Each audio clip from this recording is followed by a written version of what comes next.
नमस्कार आपसे, मेरा नाम है अशोक यादव एडवोकेट और मैं आप सभी के लिए लीगल एडवाइस और वीडियोस अपलोड करता हूं, जो कि आप सब लोग लाइक करते हैं, पसंद करते हैं, शेयर करते हैं और सब्सक्राइब भी करते हैं। अब तक नहीं किया तुरंत करिएगा और दूसरे लोगों तक भी इस जानकारी को जरूर शेयर करिएगा। देखिए, पति पत्नी में, हस्बैंड और मतलब वाइफ में, दोनों में झगड़ा होना बड़ी बात नहीं है, छोटी मोटी बात है और आम बात है। जब साथ में रहते हैं तो कभी ना कभी मनमुटाव या झगड़ा हो ही जाता है, लेकिन कभी कभी झगड़ा इतना बढ़ जाता है कि पत्नी जो है समझ नहीं पाती है और फिर उसमें धमकियां या लड़ाई झगड़े बहुत ज़्यादा बढ़ जाते हैं। आज मैंने आपको ये सोचा था कि आपको ये बताऊं कि अगर आपकी पत्नी आपके मुंह पर या फिर आपको पीछे, पीठ पीछे किसी प्रकार से ये धमकी देती है कि मैं तुम्हारे परिवार को जेल करवा दूंगी, सबको सड़ा दूंगी जेल में, या तुम्हारे पर मुकदमा कर दूंगी, दहेज का मुकदमा लगा दूंगी, इस तरीके की अगर धमकियां आ रही हैं और पत्नी आपके घर में है या फिर आपके आसपास है, तो आप इन 3 चीज़ों का आपको विशेष रूप से ध्यान रखना है और तुरंत करना है। अगर नहीं करेंगे और देरी हुई तो फिर आपको ही परेशानी आएगी और आप पूरे जीवन भर मुकदमेबाजी करेंगे और एक समय ऐसा आएगा कि आप भी सोचेंगे कि भाई हमने ये शुरुआत में चीज़ें क्यों नहीं करी। बात तो बताना चाहूँगा क्योंकि पत्नियां जो हैं वो आजकल उनको मालूम है कि भाई हमारे पक्ष में कानून है, तो उन कानूनों का जो है वो कहीं न कहीं धमकी के तौर से या फिर किसी मतलब अपनी बात मनवाने के तौर से धमकियाँ दी जाती हैं, जिससे पति बेचारा घबरा जाता है, डर जाता है और जैसे पत्नी कहती है, जो कहती है करता रहता है। तो वो कुछ लोग, कुछ पति ऐसे भी हैं जो नहीं करते हैं, हर हालात में, किसी भी हालात हो जाए नहीं करेंगे, नहीं झुकेंगे, चाहे वो कितनी भी कीमत उसको उनको चुकानी पड़ जाए। तो ऐसे भी लोग होते हैं। दोनों लोगों के सामने जो है परिस्थिति आती है, लेकिन परिस्थिति को सँभालना, हैंडल करना, ये अपने आप में एक कला है। अब आप बात करते हैं कि जैसे आपकी पत्नी आपके घर में है और लड़ाई झगड़ा हो गया है और झगड़ा छोटा-मोटा है, कोई बात नहीं, सँभाल सकते हैं, लेकिन ज़्यादा बड़ा हो गया है या फिर वो पत्नी जो है जानबूझकर बढ़ा कर रही है उस चीज़ के लिए, क्योंकि समय है। अब इस तरीके की चीज़ें अगर वो कर रही है और वो कहीं न कहीं आपको ये धमकी दे रही है कि मैं तुम्हें जेल भिजवा दूँगी, तुम पे मुकदमा लगा दूँगी, तुम्हारे ऊपर दहेज का, तुम्हारे पूरे परिवार को, फैमिली को तुम्हारे जेल भिजवा दूँगी। अगर ऐसी कोई धमकी आपको दी जा रही है, तो आप सतर्क हो जाइए। आपके ऊपर जो है वो ग्रह मंडरा रहे हैं और आप हो सकता है किसी परेशानी में फँस सकें। क्योंकि ये चीज़ें सबसे पहले जो है वो दिमाग में चलती हैं। पहले दिमाग में ये चीज़ें पनपती हैं, पैदा होती हैं और फिर मुँह के द्वारा निकलती हैं। यानी कि जो आपको धमकी दी जा रही है, वो दिमाग में पनप चुकी है और अब जो है हो सकता है मुँह से निकल रही है, तो हो सकता है आज तो ना तो कल, वो कल उसका परिणाम भी आपको सामने आ जाए, रिज़ल्ट भी सामने आ जाए। तो अगर आपकी पत्नी आपको ये धमकी दे रही है कि मैं तुम्हें मुकदमा करा दूँगी, जेल भिजवा दूँगी, तुम्हारे पूरी फैमिली को छुड़ा दूँगी, इस तरह की और भी कुछ अलग-अलग धमकियाँ दी जा रही हों, तो आप सबसे पहले जिस समय वो चिल्ला रही है, आप पर चीख रही है या फिर आपके ऊपर धमकी दे रही है, उस समय कुछ मत बोलिए। शांत होकर चुपचाप उस परिस्थिति को भाँपिए कि उसके मन में क्या है। दूसरा, उन सब चीज़ों को, बात को माइंड में रखते रहिए कि एक के बाद इसने ये कहा, दूसरे के तीसरा, चौथा ये कहा, और उन सभी चीज़ों को रखने के बाद जब शाम हो जाए या फिर जो माहौल है वो ठंडा हो जाए, टेम्परेचर इतना जो जो हाई था वो नॉर्मल हो जाए और पत्नी आपसे फिर उस तरीके से बात कर रही है जिस तरीके से कुछ हुआ ही नहीं। उस समय पर जाकर आपको वही चीज़ दोबारा से रिपीट करनी है, बतानी है कि तुमने ये कहा और ये कहा। अब इनका मैं बताता हूँ भविष्य में। उससे ये बोल भी देना कि मैं जो बातें बोल रहा हूँ इसमें अब टेम्पर नहीं होना है, अब मेरी बारी है, मेरी बातें सुनो आप। जो तुमने कहा अगर तुम वो करती हो, तो भविष्य हमारा और तुम्हारा दोनों का अंधकार में चला जाएगा।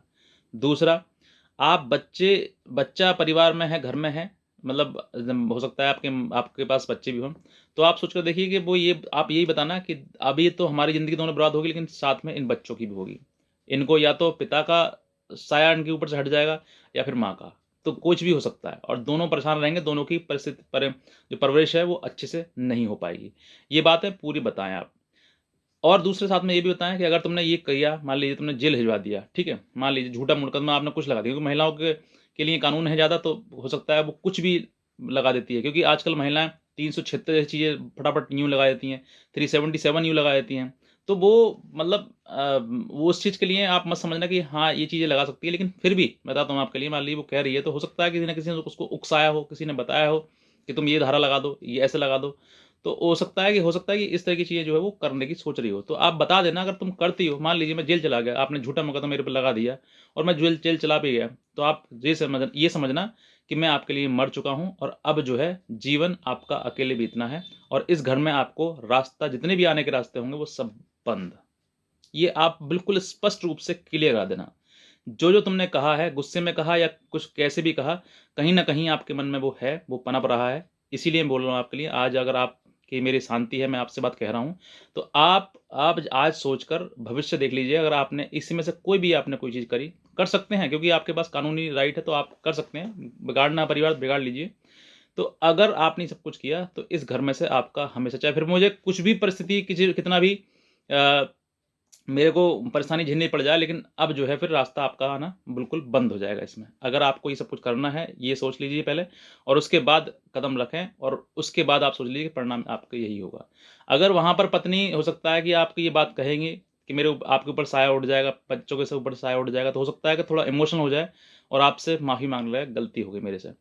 अगर नहीं माँगती है, तो फिर हो सकता है कि उसको अब जो है वो यही रास्ता है, वो आगे कोई और रास्ता दिखाई दे उसको नहीं दे रहा है। समझाने का प्रयास करिए, समझती है बहुत अच्छी बात है, नहीं समझती है तो कुछ और भी रास्ते हैं। अब मान लीजिए ये तो आपके सामने हुआ नंबर 1 कि आपके सामने है वो महिला, पत्नी आपकी है। कुछ पत्नियाँ जो है वो मायके जाकर बदल जाती हैं। उनके माता-पिता अपनी बातों में लाकर उनको चढ़ा देते हैं, और फिर उसको किसी न किसी वकील से या फिर किसी ऐसे जो व्यक्ति से जो सामाजिक रूप से है, उनको पता है कानून के बारे में, तो वो उनसे मिलवा देते हैं। तो फिर वो पड़ोसी, रिश्तेदार या उनके माँ-बाप वगैरह उनको सबको उसका दिमाग जो है आसमान छुआ देते हैं, और फिर उसको वहाँ से धमकी दिलवाते हैं कि तुम ऐसे धमकी दो। अगर ऐसी चीज़ें सामने आती हैं, तो फिर भी आपको क्या है कि यही चीज़ें बताना है कि आपके सामने अगर ऐसी चीज़ें आती हैं, तो आपको ये हो जाए। ये फ़ोन पर भी आपको बता देना है। दूसरा, अगर लगता है कि हाँ, बहुत ज़्यादा बात बिगड़ सकती है और ये 99% अब मुकदमा करेगी ही करेगी, तो आप पहले ही जो आपके साथ में कॉल आई है, उसको रिकॉर्ड कर लें। रिकॉर्ड के बाद में उसकी एक कंप्लेंट बनाते हुए आप अपने एसएसपी, जहाँ पढ़ते हैं आपके एसएसपी, थाने में ना जाएँ, थाने में जाओगे तो आपको परेशान करेंगे लोग। आप एसपी या एसएसपी या फिर डीसीपी या कमिश्नर, कोई भी आपके आस-पास में जो एरिया है, आप समझ सकते हैं कहाँ पर आप रहते हैं। तो वहाँ पर उनको एक कंप्लेंट दें, शिकायत दें, और खुद उपस्थित होकर अपनी परेशानी बताएँ, और जो रिकॉर्डिंग है उसको दिखाएँ कि सर, मेरी पत्नी जो इस तरीके से धमकी दे रही है, कल को मेरे ऊपर मुकदमा भी वो कर सकती है, झूठा मुकदमा करने के लिए। तो आज आप अगर इसकी कंप्लेंट देंगे, तो भविष्य में जब आप वो आपके ऊपर मुकदमा हो जाएगा, तो आप ये बता सकते हैं कि देखो, आशंका मुझे पहले से थी, इसने मुझे इस तरीके की गाली दी थी, या जो भी इस तरीके से व्यवहार किया था, वो सब कुछ बताना आपको कि ये सब चीज़ें मेरे साथ में करी थी, और आज ये मुकदमा दर्ज करा दिया गया है।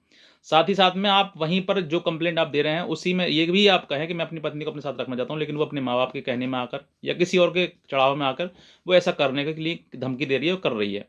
तो आपको वो उसको मिलने का या रखने का भी राइट मिल जाएगा। दूसरा, भविष्य में वो कंप्लेंट करती है, एफआईआर करती है, तो उससे बचाव भी आपका हो जाएगा। ये है नंबर पॉइंट 2 की बात। अब नंबर 3 की बात करते हैं। बहुत ही इम्पोर्टेंट और सबसे ज़्यादा इम्पोर्टेंट, जो हर व्यक्ति के साथ में होता है अगर ये मुकदमेबाज़ी स्टार्ट होती है तो। जिस समय आपकी पत्नी ने ये मान लीजिए धमकी दी, या उसने कंप्लेंट कर दी, या फिर आपसे झगड़ा करके वो चली गई है और काफ़ी दिन हो गए हैं वो अपने मायके में ही रह रही है, और अब वहाँ से धमकियाँ आ रही हैं, उसके पिता धमकी दे रहे हैं, या फिर उसके भाई धमकी दे रहे हैं, या फिर कोई वो, या खुद स्वयं वो धमकी दे रही है आपके लिए। तो आप ऐसे समय पर आपको बहुत ही ज़्यादा पीड़ा तो होगी ही होगी, क्योंकि आपने कंप्लेंट कर दी है, तो उसका भी कुछ ना कुछ असर आएगा। या फिर आपके दोनों के बीच में मुकदमा शुरू हो गया, तब भी उसका असर कहीं न कहीं आपके जीवन पर होगा। तो ऐसे में आपके जो सबसे बड़ा बदलाव आपके जीवन में होता है, वो होता है आपका लॉस। और लॉस कैसा? सबसे पहले आपके ऊपर सेहत का लॉस। आप पड़े-पड़े बीमार हो जाएँगे, समझ में नहीं आएगा क्या करें। दूसरा, मानसिक रूप से आप पीड़ित हो जाएँगे। तीसरा, आपका जो फाइनेंशियल्स है, मतलब आपका जॉब वगैरह है या काम कोई है, वो आप सही ढंग से नहीं कर पाएँगे। ये तीनों चीज़ें आप छोड़ना शुरू कर देंगे। ना शरीर का ध्यान रखेंगे, ना ही अपना मेंटली हालत ठीक करेंगे, जो आपकी खुशी थी वो खत्म हो गई सब। तीसरा, आपको जो पैसा जहाँ से कमाना शुरू किया था आपने, या जॉब कर रहे थे या कोई बिज़नेस कर रहे हैं, आपको वहाँ पर बिल्कुल आपका मन नहीं लगेगा, और आपको कुछ भी करने का मन नहीं लगेगा। और यही पति जो है वो सबसे बड़ी गलती यहाँ ही कर देते हैं कि वो जहाँ पर जिस तरीके से घटना सामने आती है, जिस तरीके से चीज़ें बदलती हैं, जीवन बदलता है, परिवर्तन आता है, उसमें आप ये सब तीनों चीज़ें जो वो छोड़ देते हैं। और इन तीनों चीज़ें छोड़ने के बाद जो है, आप कमज़ोर, असहाय और अकेलापन महसूस करते हैं। इस वजह से आपको टेंशन, डिप्रेशन और एंग्ज़ायटी और भी चीज़ें, बीमारियाँ आपको खाने लगती हैं, आपको चुभने लगती हैं।